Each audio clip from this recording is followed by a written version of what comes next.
और आइए अब आपको दिखाते हैं दिल्ली के सुल्तानपुर माजरा विधानसभा क्षेत्र की ग्राउंड रिपोर्ट। बीते 5 साल में कैसी रही यहां पर विकास की रफ्तार और फिलहाल यहां पर कैसी है सियासी तपिश, आइए जानते हैं।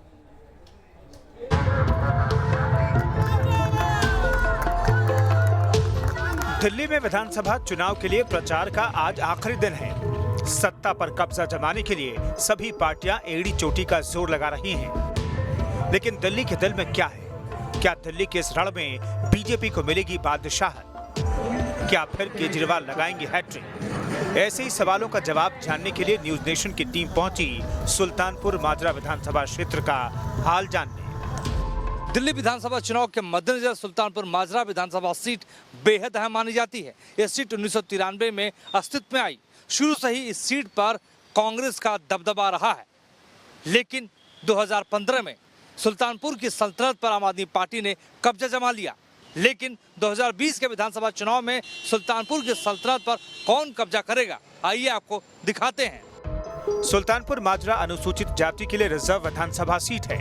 इस सीट पर बीजेपी ने रामचंद्र चावरिया पर दांव खेला है, वहीं कांग्रेस ने जयकिशन पर भरोसा जताया है, जबकि आम आदमी पार्टी ने मुकेश अहलावत को अपना उम्मीदवार बनाया है। आम आदमी पार्टी ने सिटिंग विधायक का टिकट काटकर मुकेश अहलावत को उम्मीदवार बनाया है। ऐसे में मुकेश अहलावत के सामने क्या भीतरघात का खतरा है, उन्हीं से जानते हैं। नहीं, कोई चुनौती नहीं है, बिल्कुल आसानी से चुनाव लड़ा। पहले मैं भी चुनाव लड़ा हूँ यहाँ पर, बीएसपी से चुनाव लड़ा था, जहाँ पर मुझे 26,000 के आसपास वोट पड़े थे। हाँ, 26,000 के आसपास वोट पड़े थे। तो अभी भी मेरे बहुत समर्थक हैं यहाँ पर, और केजरीवाल जी के भी बहुत समर्थक है और मेरे भी समर्थक है। तो हम काफ़ी अच्छे वोटों से यहाँ पर मार्जिन से जीतेंगे। हालांकि दूसरी ओर बीजेपी के प्रत्याशी किसी और को मुकाबले में नहीं मानते, तो वहीं कांग्रेस प्रत्याशी बीजेपी और आम आदमी पार्टी के उम्मीदवारों को बाहरी करार दे रहे हैं। किसी से मुकाबला नहीं है, क्योंकि जनता बिल्कुल टोटली समझ चुकी है कि ये लोग भ्रष्ट लोग हैं। इससे बड़ा भ्रष्ट आदमी कोई नहीं हो सकता, क्योंकि 4.5 साल तक जो आदमी इतना बड़ा झूठ बोलना कि 4.5 साल तक देश के प्रधानमंत्री मोदी जी ने गालियां दी, दिल्ली के राज्यपाल को गालियां देते रहे कि आप काम नहीं करने दे रहे जी, आप काम नहीं करने दे रहे हो जी, आप काम नहीं करने दे रहे हो। ईमानदारी है, मीडिया, देश का मीडिया सब जानता है। और अभी 3 महीने के अंदर क्या उन्होंने NOC दे दिया आपको कि आप फ्री बांट दो, जनता को बेवकूफ़ बना दो। तो ये शायद ये नहीं चलने वाला, अब नहीं चलने वाला। किसी से नहीं है, सब जीरो है, सबकी जमानतें जब्त है, क्योंकि सब बाहर से चुनाव लड़ने आए हैं। एक भी आदमी यहाँ का रहने वाला नहीं है। सुल्तानपुर माजरा की जनता इस चुनाव में क्या चाहती है, ये जानने के लिए हमारी टीम सबसे पहले सुल्तानपुरी पहुंची, जो दिल्ली की बड़ी पुनर्वासित कॉलोनी है। लेकिन इस इलाके में सड़कों पर कूड़े का अंबार नजर आया, तो वहीं सीवर ओवरफ्लो की शिकायतें भी मिली। और क्या कुछ कहा वहां के लोगों ने, आप भी सुन लीजिए। ये हमारा ये संदीप था MLA, इसने कुछ नहीं करा। Y block, Mangolpuri Y block, जो कि सुल्तानपुरी विधानसभा में आता है, वहाँ पे जाके देखो कितना बुरा हाल हुआ पड़ा है। वहाँ पे बहुत बुरा हाल है वहाँ पे। सर, यहाँ मुद्दे हैं जैसे कि यहाँ पर पार्क साफ सफाई नहीं है पार्कों में, और जैसे कि यहाँ पर अच्छे बारात करनी है सुल्तानपुरी के अंदर। आपको इस चुनाव में क्या लग रहा है कि किसको जीतना है? बहुत अच्छा काम कर रहा है, बिजली पानी सब वो कर रखा है। सर, केजरीवाल जीतना चाहिए यहाँ पे। तो क्यों जीतना चाहिए? क्योंकि सर उन्होंने सब कुछ महिलाओं के लिए अच्छा किया, लाइट के लिए सुविधा किया। सुल्तानपुर माजरा का सुल्तान कौन बनेगा? क्या यहाँ मुफ्त बिजली, पानी, शिक्षा और स्वास्थ्य का मुद्दा छाया रहेगा, या फिर CAA और NRC का मुद्दा हावी रहेगा? क्या कहती है सुल्तानपुरी की जनता? देखिए, वो कोई मुद्दा नहीं है, और बीजेपी के पास चुनाव लड़ने के लिए कोई मुद्दा नहीं है, जो कि उन्होंने शाहीन बाग को मुद्दा बना रखा है। कोई शिक्षा की बात नहीं करते, बेरोजगार की जितने लोग घूम रहे हैं उनकी बात नहीं करते, और स्कूलों की बात नहीं करते। वो सिर्फ शाहीन बाग को उन्होंने मुद्दा बना रखा है, उसी के नाम पे वोट ले रहे हैं। शाहीन बाग मुद्दा चलेगा? नहीं चलेगा जी। इस बार कांग्रेस को आप इस चुनाव में कहाँ देखते हैं? कहीं नहीं देखते। क्यों? कुछ काम ही नहीं किए। दिल्ली में रहते, मैं तो 1998 से ही दिल्ली में रह रहा हूँ मैं। तो शीला ने कोई काम ही नहीं दिखा उनका।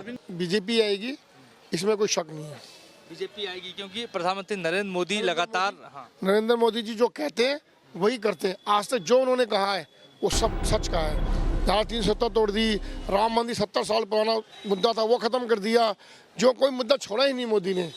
आपका और कांग्रेस का तो कुछ बोलबाला नहीं है यहाँ पे, नहीं है। जिसमें देखा जा रहा है तो यहाँ के जो प्रत्याशी रामचंद्र चावरिया जी फुल फॉर्म के अंदर हैं, घर घर वाकफ हैं, और विकास में बीजेपी सबसे आगे रही है और आगे रहेगी। अब हमारी टीम का अगला पड़ाव बना सुल्तानपुर माजरा गांव। विकास की तस्वीर यहाँ भी बदरंग नजर आई। सड़कों पर सीवर का पानी जमा था।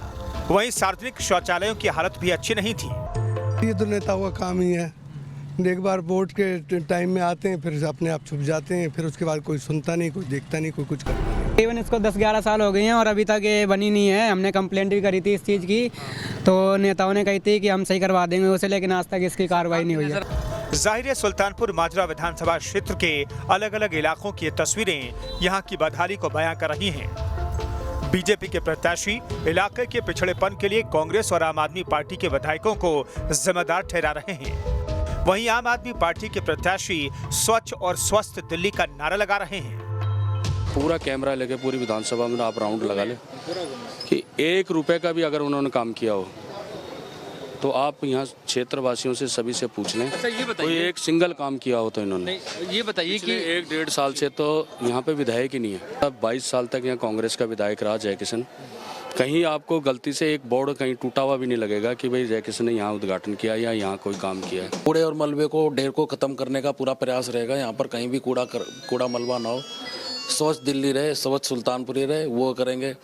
फिलहाल सुल्तानपुर माजरा में पीने के साफ पानी, साफ सफाई से लेकर सड़क और सीवर जैसी बुनियादी सुविधाओं का मुद्दा प्रमुखता से छाया हुआ है। हालांकि राष्ट्रवादी मुद्दों की तपिश भी यहां महसूस की जा रही है, लेकिन सुल्तानपुर माजरा की जनता किसे अपना नुमाइंदा चुनती है, ये तो 11 फरवरी को ही साफ हो पाएगा। सुल्तानपुर माजरा विधानसभा क्षेत्र से मोहित राज दुबे के साथ टीम न्यूज नेशन। तो यहाँ रुक रहे एक छोटे से ब्रेक के लिए, लेकिन ब्रेक के उस पार आपको बताएंगे कि किस तरीके से आम आदमी पार्टी ने अपने सभी दिग्गज इस एंड वक्त के लिए उतार रखे हैं। डिप्टी सीएम खुद मैदान में है, उनसे खास बातचीत की न्यूज़ नेशन ने, वो भी सुनाएंगे आपको, लेकिन एक छोटा सा ब्रेक ले रहे हैं।